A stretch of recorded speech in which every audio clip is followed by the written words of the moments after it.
Momos pack कर देना। बेटा मेरे पास सिर्फ स्टीम मोमोज हैं, मैं कुरकुरे मोमोज नहीं बेचता। अरे अंकल भला अब स्टीम मोमोज कौन खाता है, मैं तो यहाँ कुरकुरे मोमोज के लिए आया था। खैर लगता है मुझे आगे जाना पड़ेगा। वो लड़का उदास होकर वहां से चला जाता है। पर उस लड़के की बात सुनकर रोहित भी बहुत दुखी होता है और शाम को अपना ठेला लेकर घर जाता है, जहां नेहा देखती है कि हमेशा की तरह आज भी रोहित कुछ मोमोज लेकर घर आ गया है। ये देख नेहा रोहित से कहती है, आज भी हमारे स्टीम मोमोज नहीं बिके। क्या आज भी ग्राहकों की डिमांड कुरकुरे, ग्रेवी और फ्राइड मोमोज की थे? हाँ नेहा, अब कर भी क्या सकते हैं, मुझे इतनी तरह के मोमोज बनाने नहीं आते और ग्राहकों की डिमांड बढ़ती जा रही है। अरे बेटा, अगर तेरे मोमोज नहीं बिक रहे तो मोमोज बेचने का काम छोड़ देना, कोई दूसरा काम देख ले। वैसे भी इसमें लागत ज्यादा है और कमाई कम। आप सही कह रही है माँ। अब मैंने भी सोच लिया है कि मैं कल से मोमोज बेचने के लिए नहीं जाऊंगा, बल्कि कल मैं अपने दोस्त से मिलने जाऊंगा। वो किसी फैक्ट्री में काम करता है। वो बता रहा था उस फैक्ट्री में उसका एक दोस्त है, वो बेरोजगार को रोजगार दिलाने का काम करता है। फिर तो ठीक है बेटा, अब तो मेरी भगवान से बस एक ही दुआ है कि तुझे कोई ढंग का काम मिल जाए। मोमोज न बिकने की वजह से रोहित मोमोज बेचने का काम छोड़ देता है और अपने दोस्त की मदद से एक ठेकेदार के पास मजदूरी का काम करने लगता है। पापा देखो मेरे स्कूल की ड्रेस फट गई, आप मेरी स्कूल की ड्रेस कब ला कर दोगे? बेटा अब तेरे पापा की रोज की कमाई नहीं होती। तेरे पापा जो काम करते हैं उसका पैसा अब तेरे पापा को महीने में सीधा एक बार मिलेगा, इसलिए तू कुछ दिन और इंतजार कर ले। जैसे ही मेरी सैलरी आएगी मैं तुझे स्कूल और घर की दोनों ड्रेस एक साथ दिला दूंगा। रोहित जी, अगर आपके पास 1500 रुपए है तो दे दीजिए। फोन खराब हो गया है और जब मैं पिंकी को लेने स्कूल गई थी तो मैडम ने मुझे कहा कि वह स्कूल का होमवर्क अब से फोन पर ही दिया करेंगी। हमें अपनी बेटी की पढ़ाई पर भी तो ध्यान देना है और उसके लिए फोन का ठीक करवाना बहुत जरूरी है। अगर ऐसी बात है तो तुम फोन ठीक करवा लो, मैं दुकान वाले को बाद में पैसे दे दूंगा। रोहित के कहने पर नेहा अपनी बेटी के लिए फोन ठीक करवाती है, जिसके बाद पिंकी फोन में से पढ़ाई करती है और रोहित मेहनत मजदूरी का काम करता है। समय यूं ही गुजरता है। ऐसे ही एक दिन पिंकी यूट्यूब से पढ़ाई कर रही होती है और तभी वो यूट्यूब पर एक ब्रेक देखती है जिसमें मोमोज पिज्जा बनाया जा रहा था।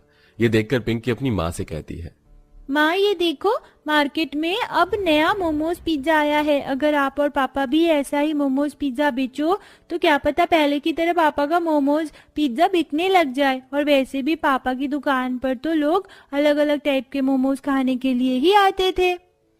पिंकी बेटा, एक बार तू ये मोमोज पिज्जा मुझे दिखा, मैं भी तो देखूं आखिर आजकल गांव में कौन सा नया मोमोज पिज्जा आ गया जिसके सब दीवाने हैं। माँ अभी ये मोमोज पिज्जा गांव में नहीं आया बल्कि शहर में आया। इस गांव में आप लेकर आना मोमोज पिज्जा, देखना आपके मोमोज पिज्जा बहुत बिकेंगे। वैसे भी आजकल लोगों को कुछ नया ट्राई करने की आदत है। हाँ बहू, देख तो जरा कि आखिर ये किस मोम पिज्जा की बात कर रही है। पिंकी के हाथ से फोन लेकर नेहा मोमोज पिज्जा की रेसिपी देखती है और अपनी सास से कहती है, माँ जी, पिंकी बिल्कुल सही कह रही है, हमें भी कुछ नया मार्केट में ट्राई करना चाहिए। और वैसे भी मैंने मोमोज पिज्जा की रेसिपी अच्छी तरह से देख ली है और इसे बनाना बहुत आसान है। बहू मैंने भी तेरे साथ इस रेसिपी को देखा है, पर हमारे पास माइक्रोवेव नहीं है। हम कैसे बिना माइक्रोवेव के ये मोमोज पिज्जा बनाएंगे? माँ जी, हम घरेलू नुस्खे का इस्तेमाल करेंगे और अगर हमारा मोमोज पिज्जा बिकने लगा तो हम उन्हीं पैसों से बहुत जल्दी माइक्रोवेव भी ले लेंगे। अगर तू इतना कहती है तो ठीक है बहू, तू मुझे सामान बता दे, मैं अभी बाजार से ले आती हूँ। अब बिना कोई देरी करे आशा नेहा के कहने पर मोमोज और पिज्जा बनाने का सारा सामान ले आती है और अपनी बहू से कहती है, बहू घर में तो जो भी पैसे रखे थे मैं उनसे मोमोज पिज्जा बनाने का सारा सामान ले आई हूँ। कहीं ऐसा ना हो कि रोहित गुस्सा करे। माँ जी, आप डरिए मत, कुछ नहीं होगा और ये बहुत सारा सामान है। इतने सामान से तो मैं 4-5 बार ट्राई कर लूंगी और अगर मैं मोमोज पिज्जा बनाने में सक्सेसफुल हुई तो बहुत जल्द जब रोहित जी की सैलरी आ जाएगी तो मैं उनकी सैलरी से मोमोज पिज्जा बनाने का सामान लाऊंगी और उन्हीं का ठेला लेकर बाजार में आपके साथ अपना मोमोज पिज्जा का काम शुरू करेंगे। बहू भगवान करे तू अच्छे से ये मोम पिज्जा बनाना सीख जाए ताकि हमारे घर की आर्थिक स्थिति सुधर सके। इतना बोलकर नेहा यूट्यूब से देखकर मोमोज पिज्जा बनाती है और सबसे पहले अपनी बेटी को टेस्ट करने के लिए कहती है, पिंकी बेटा, एक बार खाकर बताना कैसा बना है। अगर कुछ कमी लगे तो बताना, अगली बार मैं उसे ठीक करने की कोशिश करूंगी। माँ कुछ कमी लग रही है, आपको इसे थोड़ा और पकाना चाहिए और थोड़ी सब्जियां भी डालनी चाहिए, और मोमोज आपको बीच में नहीं किनारे में रखना चाहिए, और हाँ बेस पर पिज्जा सॉस भी लगाओ। आप शायद पिज्जा सॉस लगाना भूल गई हैं, याद है ना, हमने फोन में देखा था। अरे हाँ पिंकी बेटा, मेरे तो दिमाग से ही निकल गया, मुझे लग ही रहा था कि मैंने कोई गलती करी है। अपनी बेटी से रिव्यू लेने के बाद नेहा बिल्कुल वैसा ही करती है और एक बार फिर शाम को जब रोहित घर आता है तो वो इस बार अपने पूरे परिवार को अपना बनाया मोमोज पिज्जा टेस्ट करने के लिए कहती है। नेहा, ये तुमने क्या बनाया है? कहाँ से सीखा ये खाना? वैसे ये जो भी चीजें खाने में बड़ी ही स्वादिष्ट लग रही है। माँ इस बार आप इस टेस्ट में पास हो चुकी हैं, अब आप दादी के साथ मिलकर अपना मोमोज पिज्जा बेच सकती हैं। कैसा टेस्ट?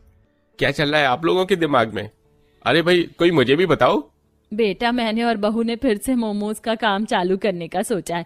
इस बार मैं और बहू मिलकर मोमोज पिज्जा बेचेंगे और इस टेस्ट में पिंकी ने बहू को पास किया है।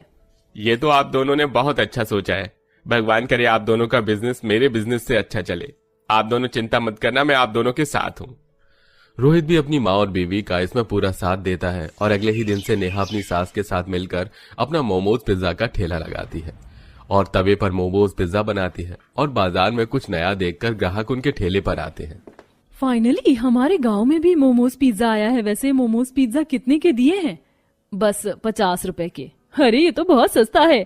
अच्छा चलो ठीक है, आप 2 जगह मोमोज पिज्जा लगा दो। ये दोनों लड़की नेहा और आशा की पहली ग्राहक थीं, इसलिए नेहा और आशा बड़े ही प्यार से अपने पहले ग्राहक को अपना मोमोज पिज्जा देती हैं। पर उस पिज्जा को खाकर एक लड़की बहुत खुश होती है तो वहीं दूसरी लड़की को उस पिज्जा का स्वाद कुछ खास पसंद नहीं आता और वो मुंह बनाते हुए कहती है, अरे यार मुझे कुछ खास नहीं लगा ये मोमोज पिज्जा। अगर ये आंटी इस पिज्जा के साथ रेड सॉस और चिली पाउडर देती तो अच्छा लगता। यार तुझे तीखा खाने की आदत है इसलिए तुझे पसंद नहीं आया, पर मुझे तो बहुत अच्छा लगा ये पिज्जा मोमोज। ना तीखा ना फीका, सब कुछ परफेक्ट था। हाँ वैसे इतना भी खराब नहीं है। अच्छा आंटी ये लो पैसे।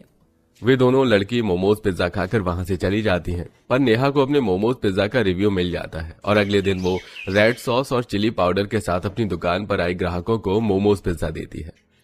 अरे बहन, तुमने तो इस तवे पर बड़े ही लाजवाब मोमोज पिज्जा बनाए हैं। भाई साहब शुक्रिया, आपको मेरा मोमोज पिज्जा इतना पसंद आया। अगर आपको इसमें कुछ कमी नजर आ रही है तो मुझे बता दीजिए ताकि मैं वह ठीक कर सकूं। दरअसल हमने अपना नया बिजनेस शुरू किया है। अरे नहीं बहन, सब कुछ परफेक्ट है। मुझे तो आपका मोमोज पिज्जा बहुत पसंद आया। वो आदमी भी मोमोज पिज्जा की तारीफ करके वहां से चला जाता है, जिसके बाद धीरे धीरे नेहा और आशा के ठेले पर ग्राहकों की भीड़ जमा होने लगती है और अच्छी कमाई होने के बाद नेहा सबसे पहले एक माइक्रोवेव खरीदती है और उसके लिए अब पिज्जा बनाना और आसान हो जाता है और बहुत जल्द पूरे गांव में नेहा अपने मोमोज पिज्जा के नाम से फेमस हो जाती है। अरे यार, यही अपने कॉलेज के थोड़ी दूरी पर एक सास बहू है जो मोमोज पिज्जा बेचती हैं। मुझे तो उसके मोमोज पिज्जा बहुत पसंद है, तो चलो मैं तुम्हें अपने फर्स्ट आने की पार्टी वहीं देता हूँ। इस तरह स्कूल कॉलेज के बच्चे भी नेहा और आशा के ठेले पर आकर उनका मोमोज पिज्जा खाकर पार्टी करते हैं और अब रोहित भी मेहनत मजदूरी छोड़कर अपनी माँ और बेबी का इस काम में साथ देता है और बहुत जल्द अच्छी कमाई होने की वजह से वो लोग छोटे से ठेले से अपनी खुद की एक छोटी सी दुकान खोल लेते हैं। वैसे दोस्तों, मोमो पिज्जा मार्केट में आ चुका है, तो आपके